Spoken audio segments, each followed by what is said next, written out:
they reveal that secret chamber with the drone hosts, who seem to be far less militaristic than we thought. Yeah. And you know, I mean, they're in charge of extracting the information. She says we don't want to have that conversation right now, so we don't get full.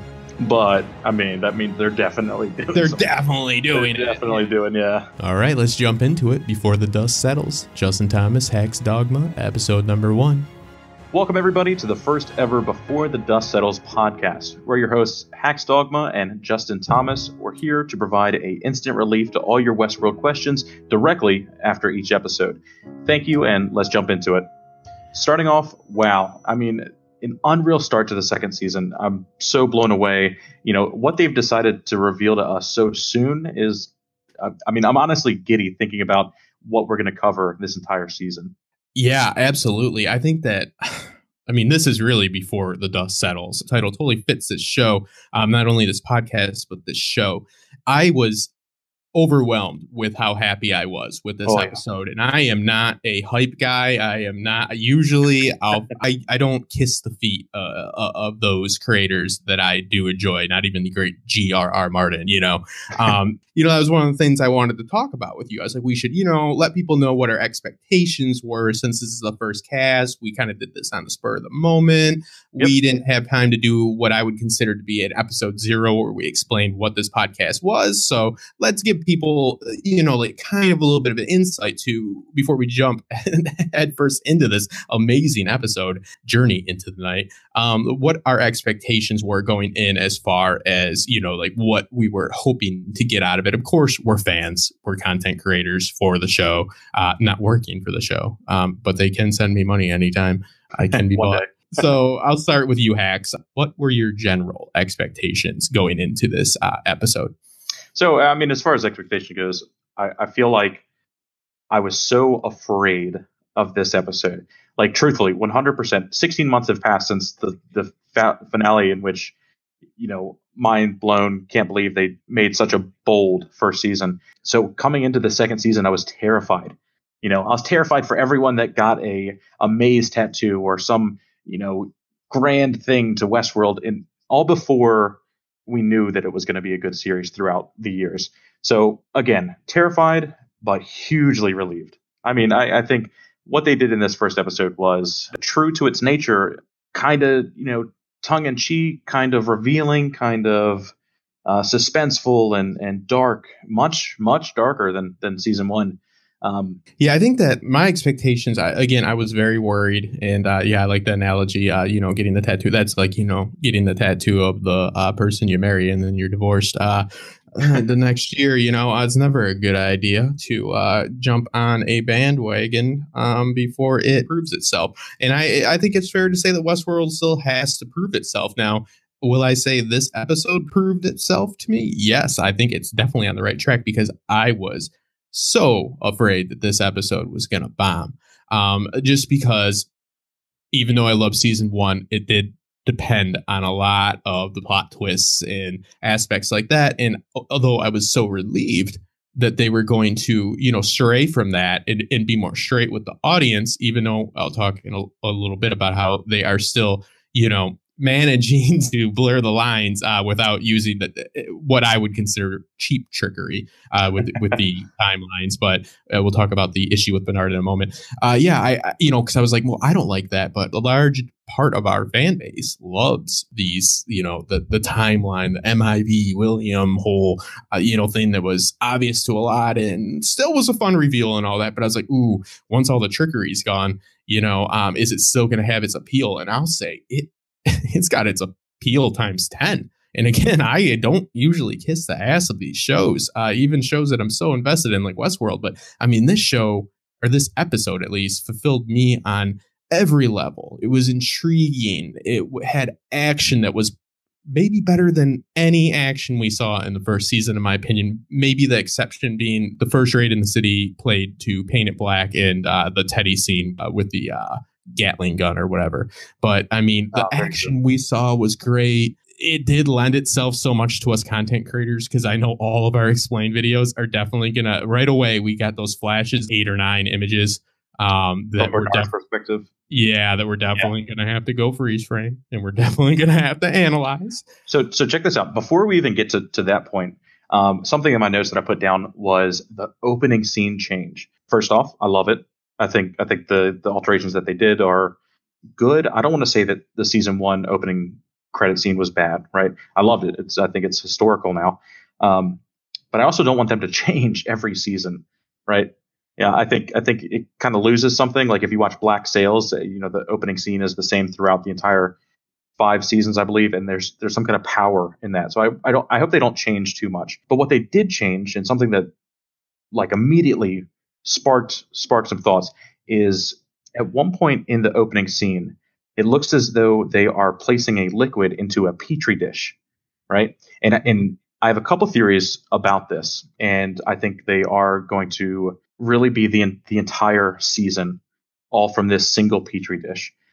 So look forward to that. I haven't exactly formulated what I think it is, but I think it's going to relate to viruses. In one of the scenes when Bernard says that there's a mesh network, some kind of virus with that, or an illness or a computer virus, or I don't know. Just the symbolism was of a petri dish, and I mean, unless you're, maybe you're growing babies. Maybe I'm taking this the wrong way, but that's my understanding all the way back in the opening credits.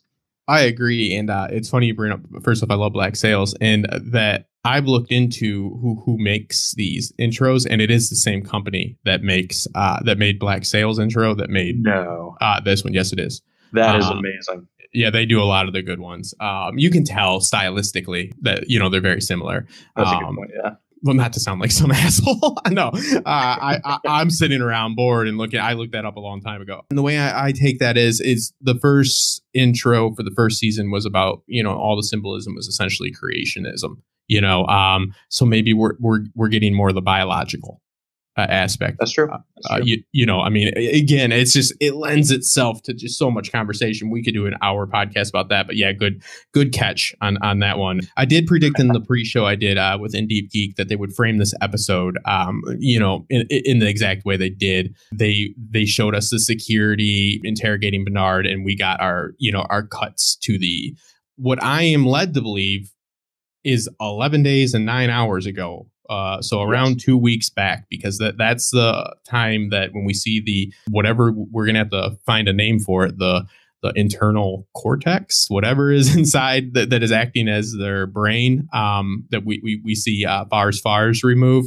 When they do the scan on that, the time is 11 days and 9 hours. So one thing I want to talk about with that is I'm kind of put back at how they're doing this, right? So assuming that, like Lee Sizemore says at one point that, those little internal brains are worth billions in IP.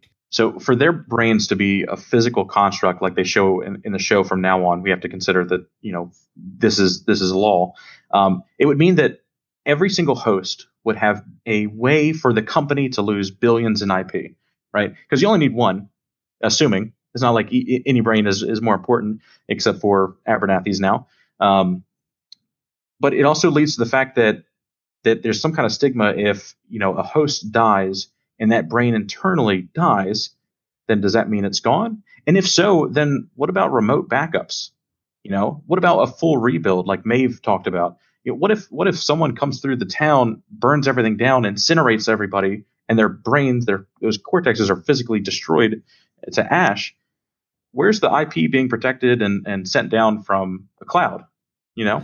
Yeah, I think that and we'll have to talk about that when we get to it. But I agree with what you're saying. I think that the point is that those only contain the individual hosts' memories, so some are worth more than others. Obviously, Abernathy's is, from what I understand, far more valuable because they downloaded all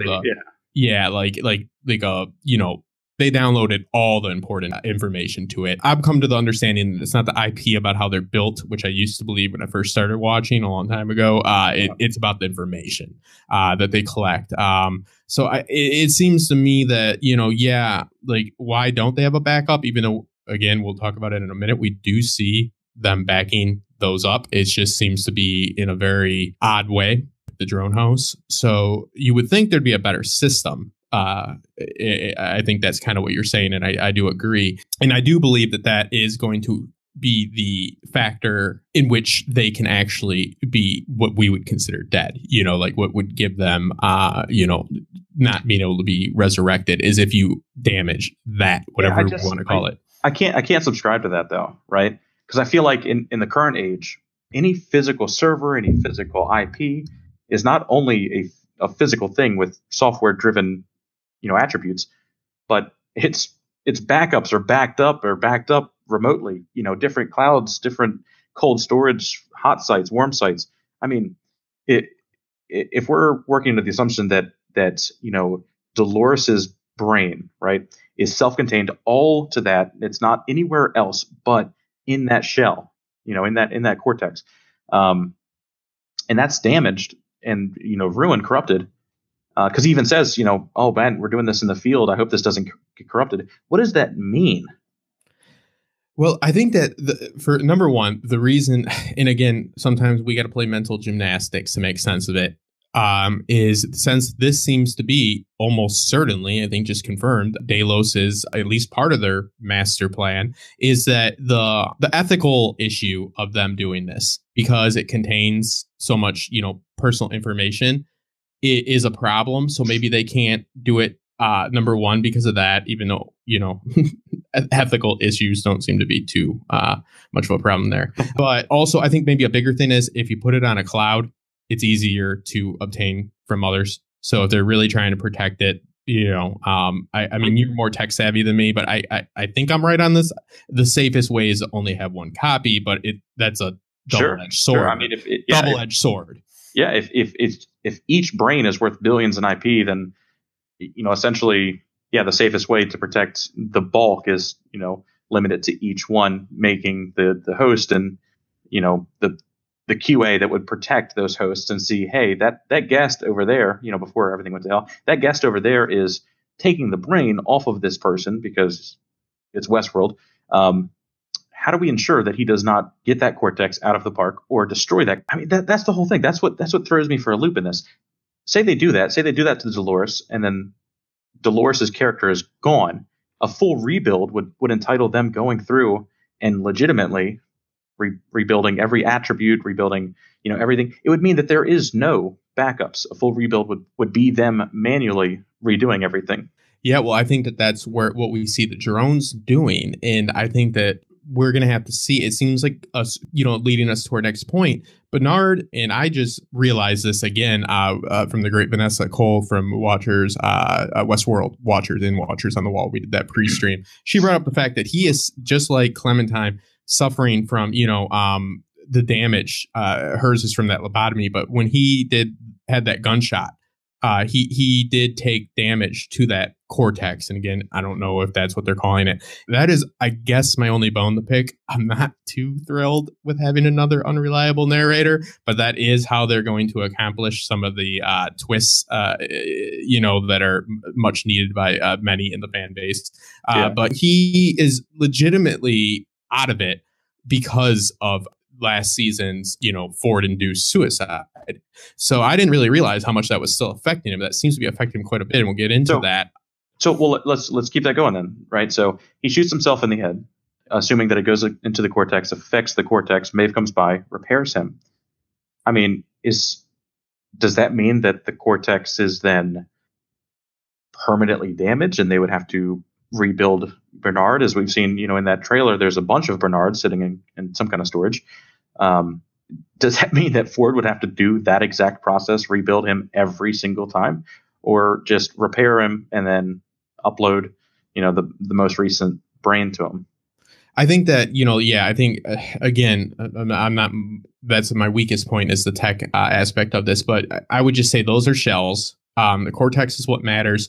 They have to take a certain amount, since the Delos destinations is not Delos, it's subsidiary. They are not privy to how important those are. So their protocol to them might be a little, I guess you'd call it willy-nilly. And yeah, it's probably not the best system, but we do see the drone hosts who are, instead of being a primarily militaristic being, they seem to be more scientists, technicians to me. Yeah, they're just going around doing their science, man. Yeah, they're just science guys doing science stuff, and they only care about being science guys. But yeah, so I mean, like, it seems to me that, again, this is all, and this is why this is before the dust is not settled, people. Our explained videos might be completely different, but not too far off. I think that, there's probably a certain amount of damage that it can take, and repairs can be done to restore. And then there's the like going through the center, or whatever that would, induce complete destruction. And that is what they consider death, because that is the thing about how the bullet, I guess it nicked it. So evidently it can be fixed. But I guess we're just going to have to wait to find out about that. I don't want to spend too much time on this, right? I feel like I'm kind of hijacking it only for brain talk. But there's just something about this that's I feel that if we understand it, if we figure out this one part that I'm not understanding, it's going to unlock everything else. Like, I feel like all the great theories come from this constant nagging feeling. So I don't know. If we figure it out, then we'll post videos about it. But well, I mean, it's the first episode, so I think that the big thing is that you're in the tech business, with a heavy tech background. So it's maybe nagging on you more than would nag on others, but it's definitely a huge plot point, and it's Westworld episode 1, season 2, episode 1. So if they gave us all the answers, then True. We wouldn't watch the rest of the season. Yeah, it would be very non-Nolan to do that. You know what I mean? So yeah, and I guess hopefully we just don't have to continue to play mental gymnastics. I would just say right now we need to sum it up as it is what makes them who they are, but it also holds their information that is so valuable to Delos, not Delos Destinations, because it holds information that they've gathered on the intel that they've gathered on people. It seems that the drone hosts are working for Delos in a secret location that Bernard was not even aware of, and they are taking and replicating them. They're backing them up. There's a lack of a cloud system. I'm not a huge tech guy, but I'm just going to go ahead and say that that's probably for just playing out. It would make it too vulnerable for others to snatch. But yeah, I mean, it's playing a huge role, because not only is it going to play a huge role in the series, because obviously it's a major part, if not all of their master plan, but it's also what's hindering Bernard. So let's go on to and Hax, don't worry, brother. That's why this show's so good. It's almost like you need a philosophy major, a theologist, you need a tech guy, you need, everybody in here, a screenwriter. I mean, there's so much to the show. It makes it so good. So we start off with the footage that we saw in the primer that I loved so much. Sarcasm. And we see Gustav Skarsgård, Floki, from Vikings. Carl Strand, I believe is his name, and he seems to be in charge of Stubbs. Now, we have gotten no backstory yet on Stubbs. He just seems to be there. We have seen no LC yet, but we see that he is taking over. So he seems to be, he definitely outranks Stubbs. He definitely outranks him. I don't know if Stubbs got a demotion, but he's definitely not being looked upon too great right now, because all this went down under his watch, which, really he's like, the biggest onslaught in the history of this park just happened. And where were you again?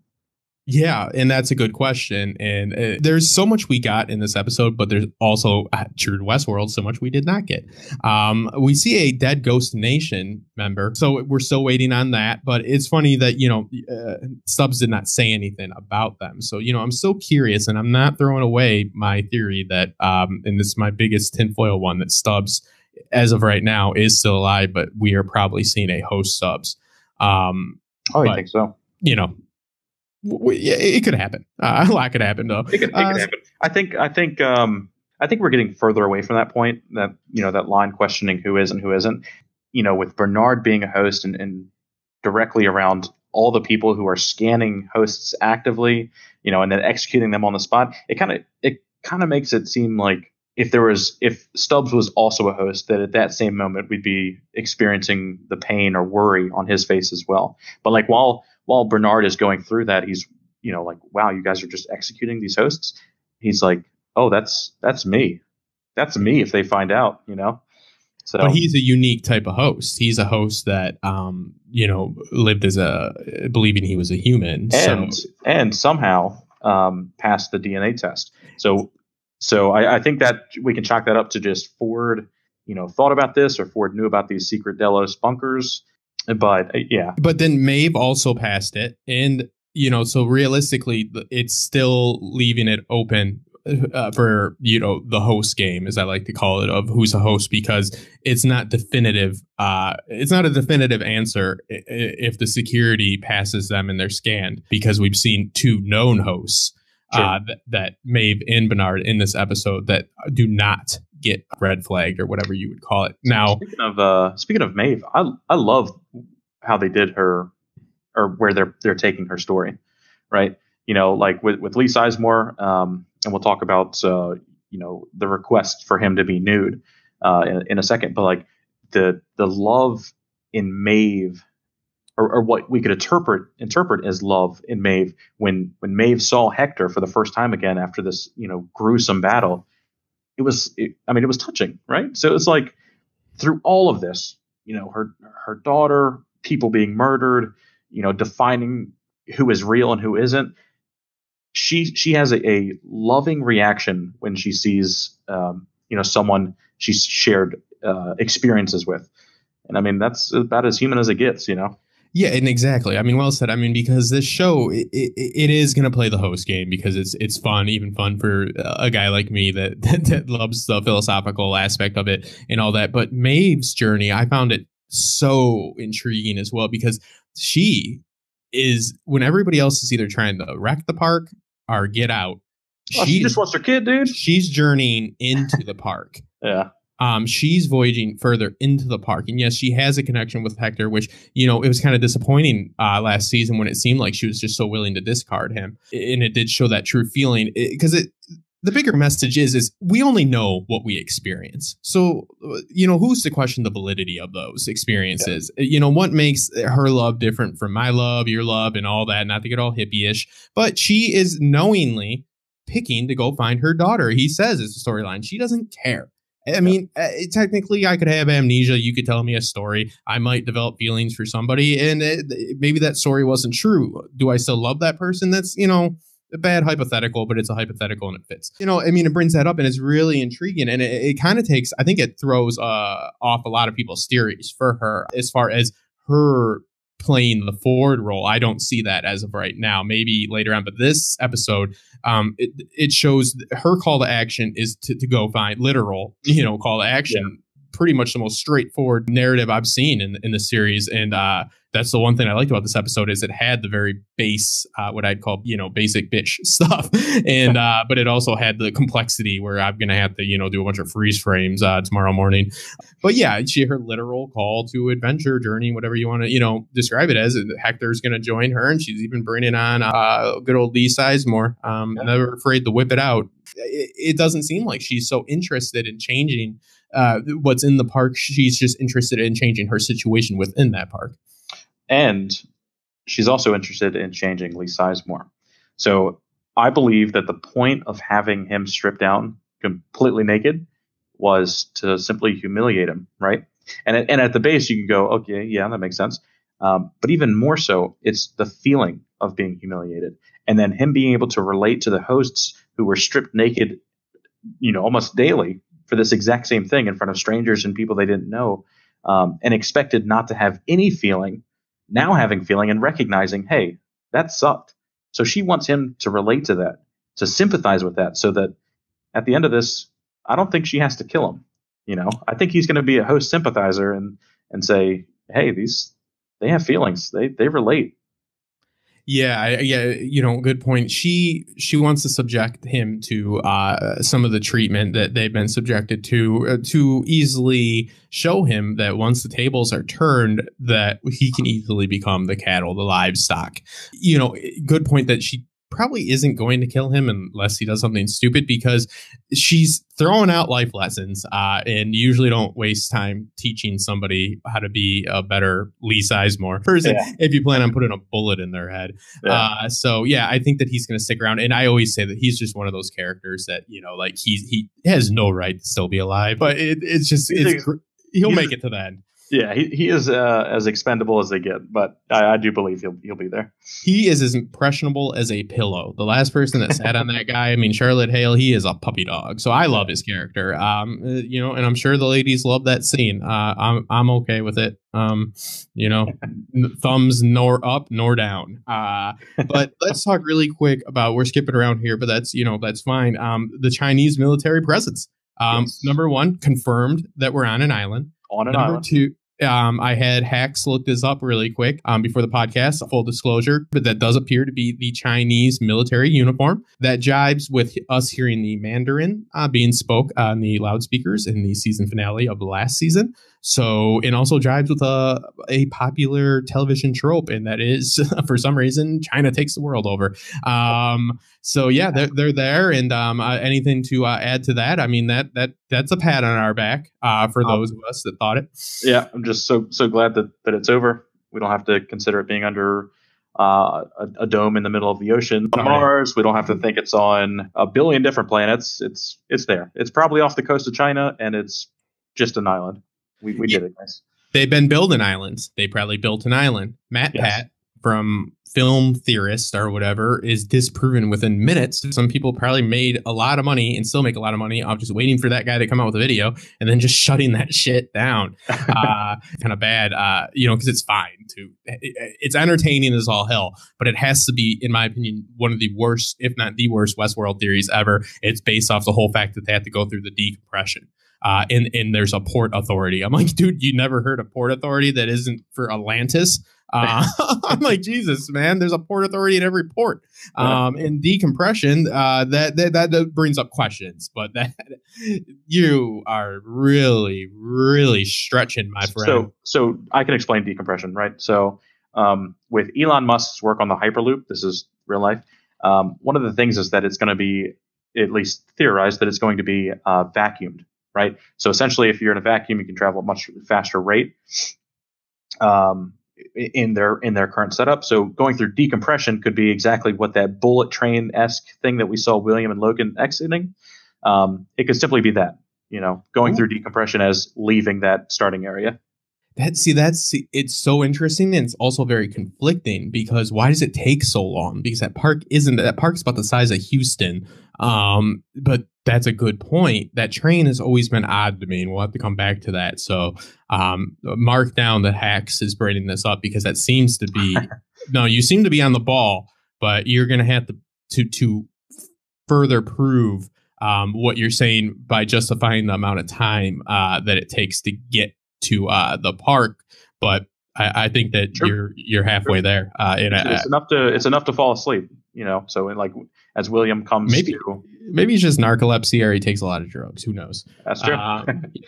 He loves. Oh, we forgot to tell you, William loves drugs. Yeah, another thing, we don't see William. That surprised me that we did not. I thought a few things we wouldn't see.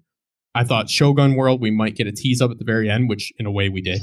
And I did not expect to. I'm sorry to interrupt her here. So they referenced that tiger being from Park 6. From what we know from the ARG, Park 2 is Shogun World. Yes. So that's an issue, because that was a Bengal tiger, and they only exist in Asia. From the little I know, and so yeah, that's a valid point. I was gonna bring that up. That just God, I don't want to justify an inconsistency, but with a show like Westworld, everything really does mean something for the most part. And I have to believe that they're not referencing, and because we are told that we're going to get a hint of one more, park. So you're right. World. It's going to be future world. Oh, Jesus. But yeah, you're right. I mean, yeah, that's not, but hey, it's a Bengal tiger. It doesn't have to be in Shogun World. We're not we're open-minded here. Bengal tigers can go anywhere. Don't they import a whole bunch of crazy shit into New Zealand? Yeah, just go to any circus. You'll find them. Yeah. So you'll see a lot of oppressed animals. So then we see the flashbacks, of course, and we have Bernard, who is, if anybody is wondering what's going on with him and why he's acting so out of it, again, it's what we were talking about before. I just don't know if that's going to make the potty. I'll cut it. He has the issue with his cortex because of the Ford-induced suicide from last season. So he is genuinely confused, because I think it could be read as he's playing like he's confused, but no, he's pretty off. Again, it's not my favorite aspect. If I had any complaint, which I really don't, I guess this is it. What do you think about him interacting and outing Ford right away, like scapegoating Ford? Like, he does want to protect the fact that they can be sentient. Any thoughts on that? Because his conversation with Charlotte, he immediately, just outs Ford. He says, "Ooh, maybe Ford, programmed them just to, be able to shoot. Ford might have programmed them to be able to shoot." He says that Ford took down the system which prevented guns from working, essentially. Yeah, he mentions to Charlotte that Ford took down the safeguard as far as the guns work in Westworld. So he doesn't want to really reveal even the slightest hint that the hosts are even capable of sentience. So he seems to be enough there to want to protect that, which will come into play a little bit later. But what did you think about him in the whole reversal of roles with the timeline that we're seeing probably moments after the events of season 1, episode 10? So I think it's strictly survival, throwing Ford under the bus, saying that, this was all him. I mean, we really just have to take it at face value, and at face value, it shows that it was all Ford, So I think he's not lying, and if he is lying, it's simply to keep himself alive. He sees that humans are afraid of hosts are killing humans, hosts are interpreting everything that's not themselves as a human, and thus his own survival is ensured either way. So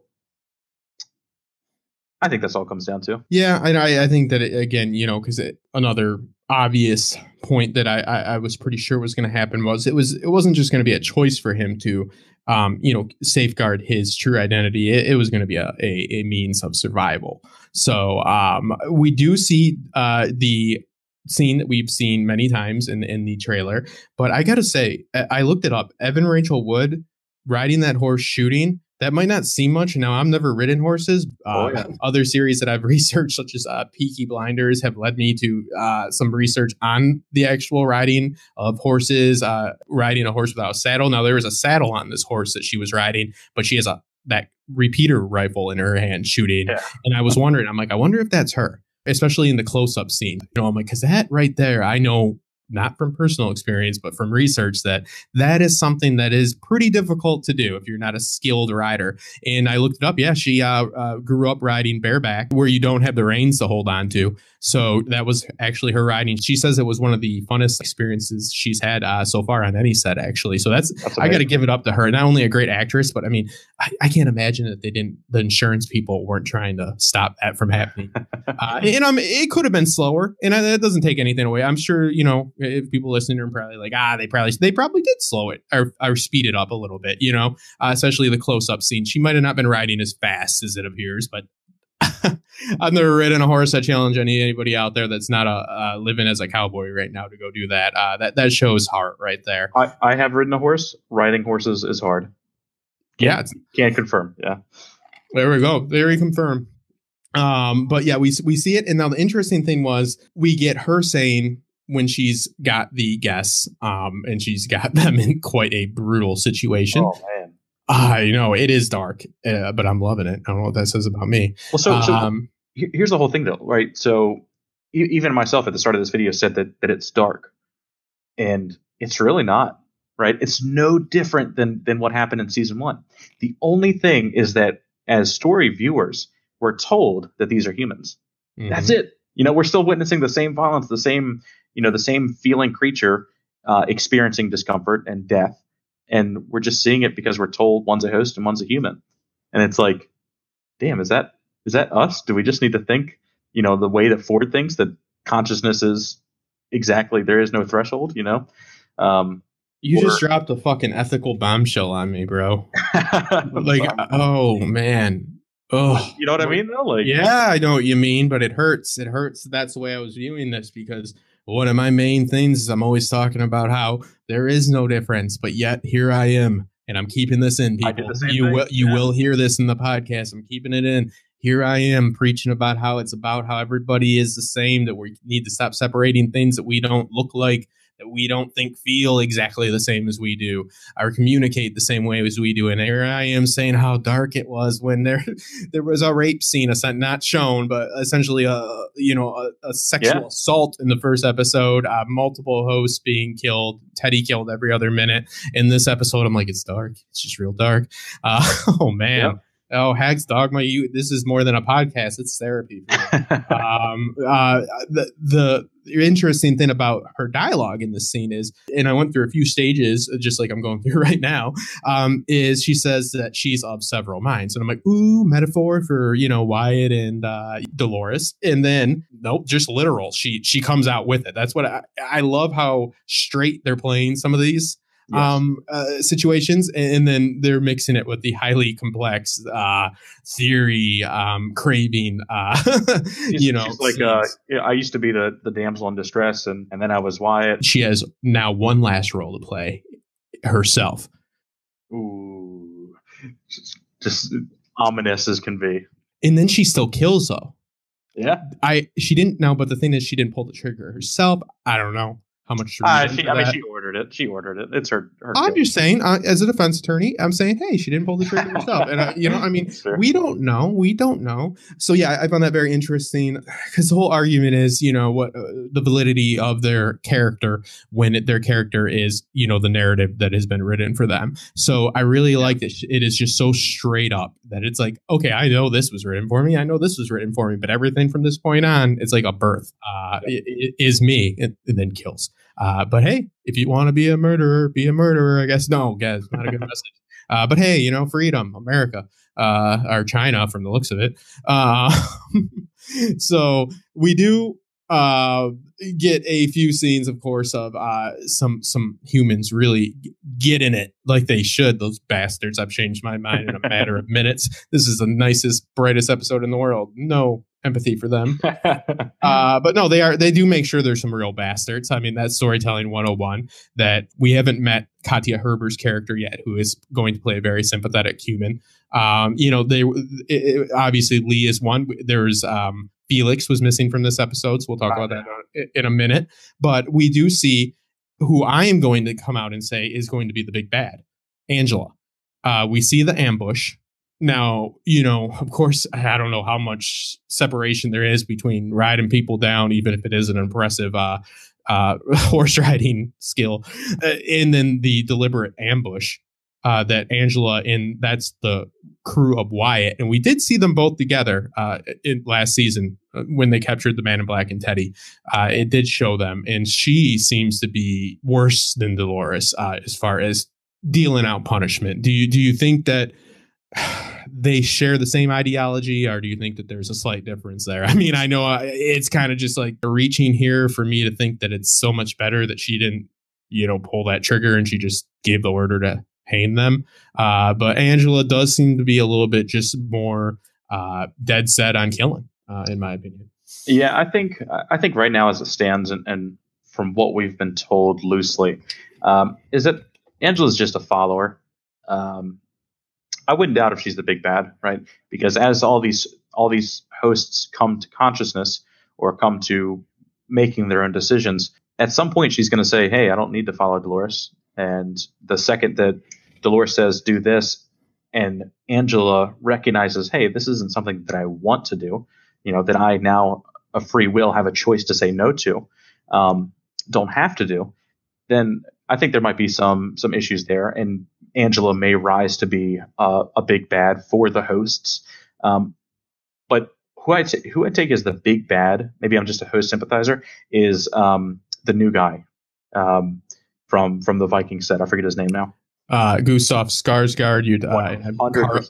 Carl Strand. I mean, of course, in this show, I mean, the first series was the antagonist moved forward the storyline forward. Essentially, it's kind of hard to pick a story structure that fits any at least contemporary structure. So yeah, definitely, he's not sympathetic. I love that actor. I love seeing him play somebody else other than Loki. I think he's doing a fantastic job. And yeah, he's not sympathetic whatsoever. And I think you're right about Angela. I mean, because she's following Wyatt, who is Dolores. So what happens if Dolores gets a little bit more of that sunshine back in her life? Is she going to drive with that? I was thinking more Maeve versus Dolores, but I was the first. Now it's only the first episode, but I'll admit when I was wrong, and I'll say that Maeve's journey, and I'm really happy with how they're handling it, but it's far off from what I predicted. And Same here. Yeah. I'm happy to be wrong about it. I think what it also transitions to is I again was thinking that it's going to be Maeve versus Dolores. I think it might be a little bit structured differently because we see, when the Ghost Nation died, his last memory was Dolores coming up and killing him, saying, not everyone gets to ascend, basically. But while she says that, what she's doing is actively giving a host a reason to be rebuilt, right? And with that, the reveries kick in. You are able to remember your previous lives and so on and so forth. I mean, I truly think maybe it's tongue-in-cheek, and she is killing these hosts so that they can come back more self-aware. Now, I also don't think there's enough evidence to fully support that theory, but I think it might be leading to that. Well, that's interesting that, I had that in my notes and I forgot to mention it. So that's why we got 2 and we're eventually going to have 3. But yeah, like that's an odd phrase. Not everybody gets to ascend. Is she deeming some to be unworthy? If so, the Native Americans, how fucking dare you? We are politically correct on this podcast. Evan Rachel Wood, what are you doing? But no, I mean, in all seriousness, like, what do we read from that? How does she define that? Yeah. Yeah. It may be, though, that's not the case. The case is what you're saying. And it's the whole idea of you have to die to live and all that. No such thing as a painless birth. That would be more on track with these stories so far, what's been established. Now, we did get a player piano song in this, and they usually mean something. Now, this one is the entertainer. And as far as I can see from, the dust is not settled yet, people, without further looking into it or researching it, which I'll do when we have time for the in-depth videos, is that they were essentially entertainers. We see the switch of roles with the human tied up, just as Rebus was tied up being shot, and then there's the switch of roles, so the entertainer, just flipping the script. So and it's a fun song. It made in 1902. They knew how to make hits. The drone host, I think a lot of people were really off on. I think that's going to be one of the last things we're going to touch on here. We are all but assured, bearing the one little quip from Charlotte saying we're not going to have this conversation when Bernard says, are you extracting user experiences and DNA from the host? And she says we're not having that conversation right now. So I don't know. I'm going to say confirmed. I'm going to say confirmed. Yeah. We'll put an asterisk next to it. Now that doesn't mean it's the whole thing, but I was really surprised to see that Charlotte knew about obviously a facility Bernard did not. That leaves questions for me, such as, did Ford know about this? I have to believe he did. I mean, it actually blows my mind that Delos was able to put this out, was able to go forth, create a structure, sanitize it, make it a safe location, make it so far advanced that it's able to sink into the ground, right? And no one knows about it, but they can't get a host with data out of the park. What is happening? Mental gymnastics, my friend. Mental gymnastics. Now, the Man in Black also, we see the stare down with the wolf. I guess take that however you want. What do you take from this wolf that we've seen now 3 times?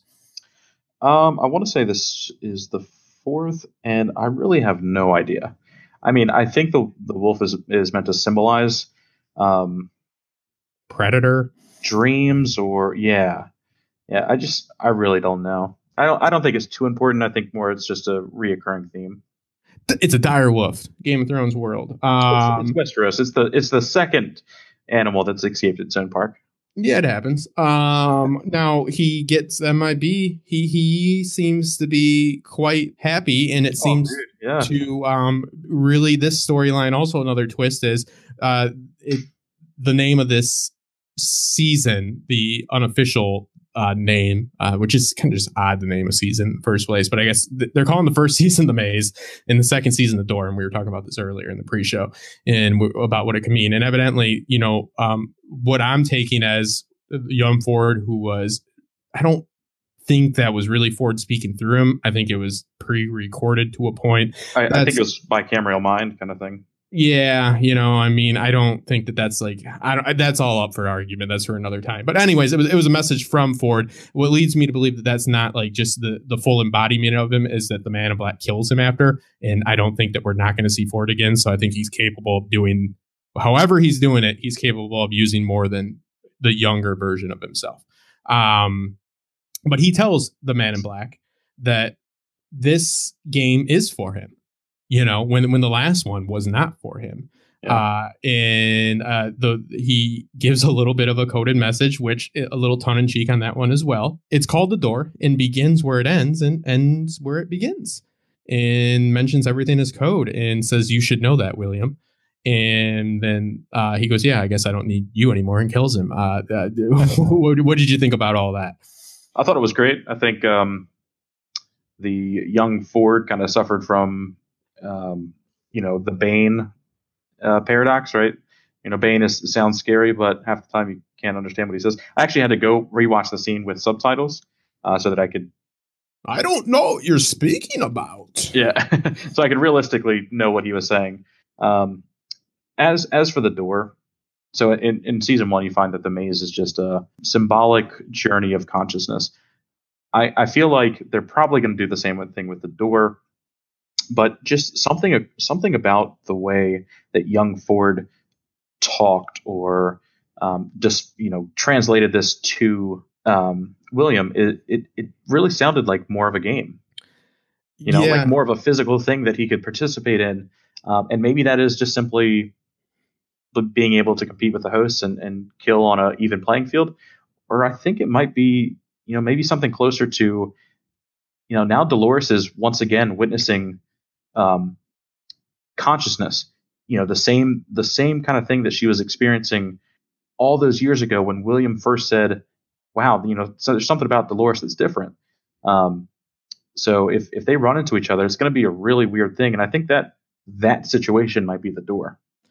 Yeah, and well, there's a possibility of that. There's a possibility of that referring to it could be, which is not as likely as it was when I said it in the pre-show, of it just being a reference to the back door, which we see be used by Maeve, who is capable of still utilizing the back door. She does it several times, and Bernard also, even in his altered state, does utilize it. I think it's more of a metaphorical thing. It's like the door now.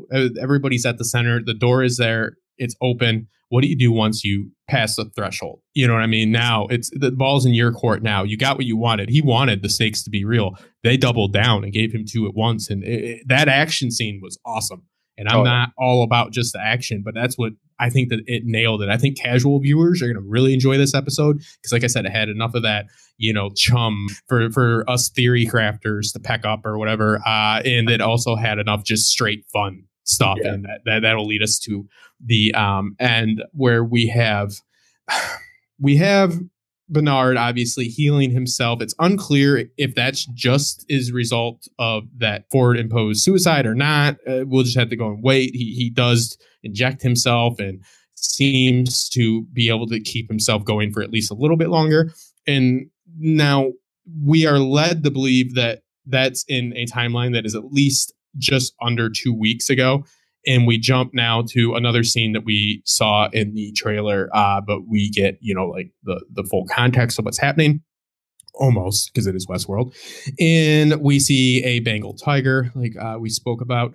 And we also see that those are all hosts in the water. And Bernard says that he killed them. And we see Teddy. I don't know how to take this one. This is the one. This is why this will be good for the podcast, because I'll probably have an answer in 2 days, but I don't have an answer right now for what happened, why it happened, and how to really interpret this other than, he knew it had to stop. So maybe he did. Do you think he actually did kill them? I think that he did, because we don't have a reason to or to not believe him, right? But I also think that he could be covering for Dolores, in the sense that maybe Dolores shows that these were the hosts that don't deserve to become conscious, but in order for Dolores to leave the park or escape or get through the door, maybe it is a physical back door out of the park. Bernard needed to do this and take credit for it, so they don't chase her further. But that's just, I don't know how likely that'll be, but it could be. We've been introduced to the new rules. We know that they can be scanned and duplicated. Who's to say that they're first off dead, which we're led to believe that's a shot straight through the cortex. Also, he could have, like, going along with what you're saying, maybe he was, it's an Ocean's 11 type deal where they're slipping out the back door in their new bodies, because their bodies are not as important to them, obviously, as us. It's just what looks to be something made by Apple, that cortex in their brain. So, I was really, really happy with this episode. It gave me a lot to work with for a video to make some actual entertaining, intriguing, thought-provoking content, which is always nice. I don't have to reach whatsoever to make a explain video on this one. I'll be doing a lot of freeze frames, and it told a good story, which I feel in the first season, there was a lot of episodes that sacrificed one for the other. The story was not sacrificed here for any twist or turn, and we still got some pretty intriguing twists and turns. Some questions were answered, asterisk pending, and more questions were raised. So yeah, I couldn't be happier. I couldn't be happier to have you on, Hax. We are going to be adding a third person, so that we just want somebody that is going to fit and somebody that is going to complement our styles. So, we're not putting out applications or anything like that, but if you think you fit the bill, let us know. And I'll be setting up a email for questions, and we will eventually be doing these live. This is the first one. We decided to do this about 3 days ago. We will be doing the turnaround on this production within, let's see how quick Justin can edit, fairly quick. And it'll be on my channel for now. Then eventually we will make a decision to either create a individual YouTube channel for it, if it's just is really going to have a YouTube only demographic, or if it's got a podcast, appeal to it, we will go with iTunes. So you guys let us know the platform that you would like to listen to this on. Hax, I can't thank you enough. Tell people where to find you. Of course, in the info, it's in all my videos. But yeah, sometimes it helps. A little verbal command, and I'll freeze all motor functions. And thank you guys so much. And I couldn't be more happy about this episode. I was scared. I was a little scared. So thank you guys so much. Hax will play us out. Hey, again, thank you so much, everybody. Justin, this was awesome experience. I do hope we continue doing this. And if you guys like this, comment, share it. Just like it if you can. You can find me at just searching HaxDogma on YouTube or Twitter. The Discord link will be down below. I do want to post that as well. Building a community there. Overall, just let us know what you think. And thank you so much.